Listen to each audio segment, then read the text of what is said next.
Donc maintenant qu'on a effectivement nos deux modèles, on peut effectivement ajouter des petites choses.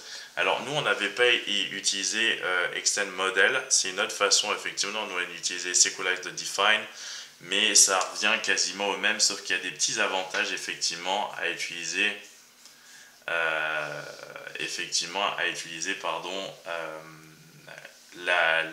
l'héritage de modèles. Donc nous, on va continuer assez tranquillement, d'ailleurs. Hop, hop, hop, aïe. Oups. Et on va découvrir des petites choses en plus. Donc déjà, un des trucs qu'on peut mettre en option, non pas des hooks d'ailleurs, c'est d'une certaine manière bloquer le nom de la table pour éviter que ça se pluralise. Donc ça c'est plutôt cool et donc c'est ce qu'on va faire. Alors en l'occurrence je vais mettre ça ici, le freezable table name, et on va mettre ça à true pour éviter la pluralisation. Donc ça c'est déjà pas mal. Hop. Et on va mettre la même chose ici. On évite la pluralisation, donc ça c'est plutôt bien. Ensuite, on aurait pu, et franchement, directement mettre le table name. C'est-à-dire, au lieu de freezer seulement, et ça prendrait effectivement la valeur de modèle du model name, donc ce que vous avez mis ici, vous pouvez définir vous-même le table name. Table name, et là on va dire que je veux des minuscules, je veux l'appeler seller en minuscules. Donc moi je le définis ici. Hop. Et product, c'est la même chose, le table name, je définis ça ici aussi, et en l'occurrence, c'est product en minuscule. Donc voilà, un truc comme ça. Et freezable, hop, on n'a même plus besoin de ça puisqu'on l'a défini nous-mêmes. Donc ça, c'est fait. Donc le truc, c'est que vos modèles peuvent être synchronisés. C'est-à-dire que ce que vous avez créé, imaginez que vous ayez déjà une base de données où effectivement votre table user ne correspond pas à ce que vous avez défini ici, vous pouvez forcer la synchronisation, c'est-à-dire que ça va détruire la table effectivement, potentiellement, vous changez ces informations, etc. Donc par exemple si c'est seller.sync, ça va créer la table si elle n'existe pas, et sinon ça ne va effectivement rien faire.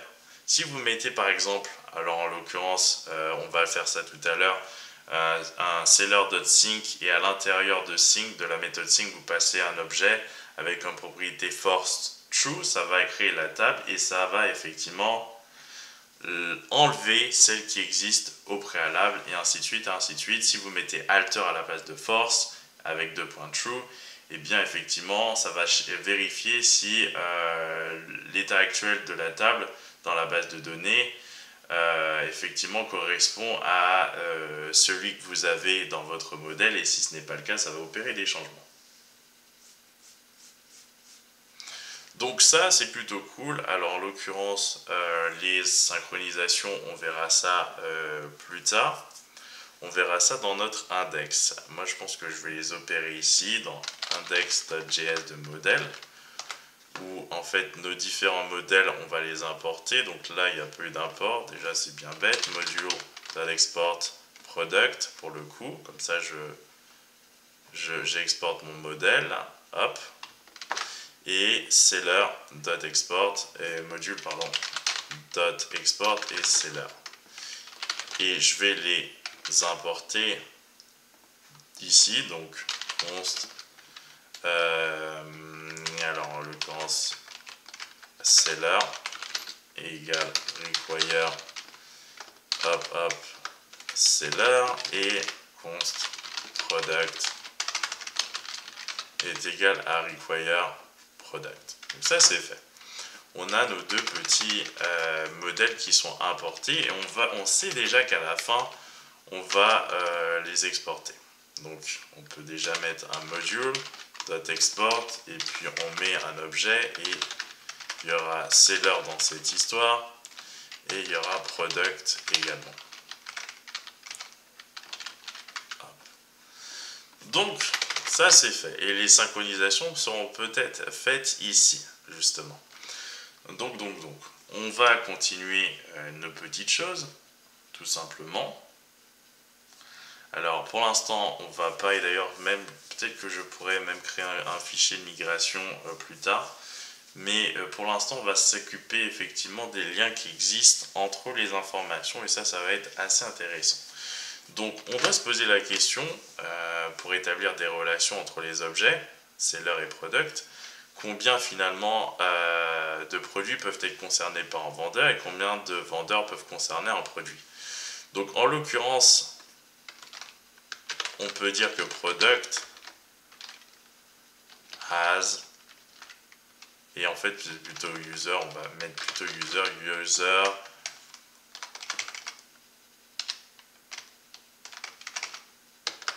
et là, on peut mettre as many potentiels. Alors, c'est pas user, pardon, pourquoi j'utilise user, c'est seller en l'occurrence.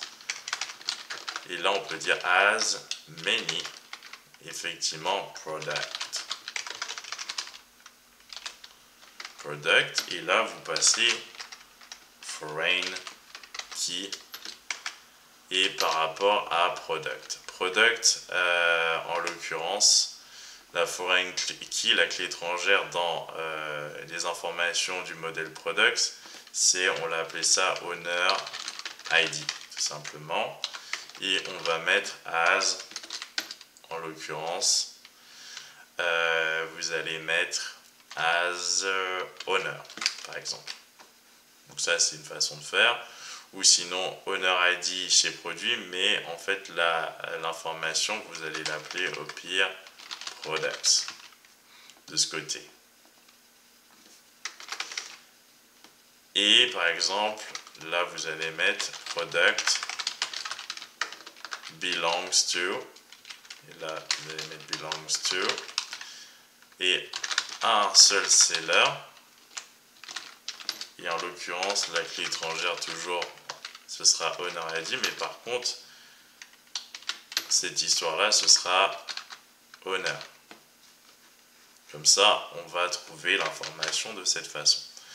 Donc là, on a prévu nos petites choses. Je vous conseille effectivement de faire un sequelize et là d'importer carrément le sequelize ici aussi. Donc ce que vous faites, avant même peut-être d'importer ça, on sequelize, vous importez votre client, require sequelize, non c'est pas ça d'ailleurs, justement c'est notre objet de connexion qui nous intéresse, database connection, notre client, et vous allez faire un sequelize dot sync. Hop. Et là, vous pouvez faire une sorte de force aussi, vous pouvez remettre les mêmes informations, mais là, le sync suffira à mon sens, hop, pour faire le travail. Et vous allez placer effectivement un await. Donc ça risque de ne pas fonctionner le wait puisqu'on est à l'extérieur, mais vous pouvez le lancer comme tout à l'heure. Alors n'oubliez pas de mettre des points-virgules avant que ça vous dise la même chose que la dernière fois pour moi, c'est-à-dire il n'y a pas si longtemps, tout à l'heure. Vous mettez effectivement ça, votre wait, à l'intérieur d'une fonction asynchrone et c'est parti, le travail va être fait. Hop, tout simplement. Hop, donc on va voir si la synchronisation est effectuée. Et ensuite, on va vérifier notre base de données pour voir si ça a créé nos tables, etc. etc. Donc ça va être notre petit, alors owner ID, j'ai bien écrit ça, c'est parti.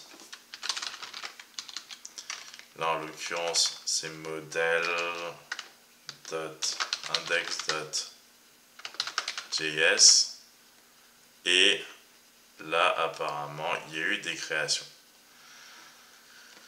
Product, machin, not new, executing, apparemment il n'y a pas eu de message d'erreur, donc maintenant on va vérifier tranquillement dans notre base de données si la chose a été faite. Donc, il faudrait peut-être faire une petite réactualisation, reset, yes, actualiser, on met ça là, shop, je vois des schémas, Alors, schéma, je vois des tables et on a la table product. Et on va faire, non, on va juste checker en fait les informations de nos colonnes. Et on a colonne ID, image, description, owner ID, created ad, updated ad, parce qu'on n'a pas géré cette partie-là, donc ça s'est fait automatiquement, comme je vous l'ai dit. ID, c'est géré de façon automatique. Created ad et updated ad également. Et on a notre table seller avec également ID, email, password, created ad et updated ad. Donc tout s'est passé correctement. On a complètement réussi, grâce à Sequelize, à mettre des informations à l'intérieur d'une base de données, à créer deux tables, à mettre les différents champs qui vont nous intéresser. Et en plus de ça, Sequelize gère pour nous ID, created ad et updated ad. Donc c'est plutôt pratique.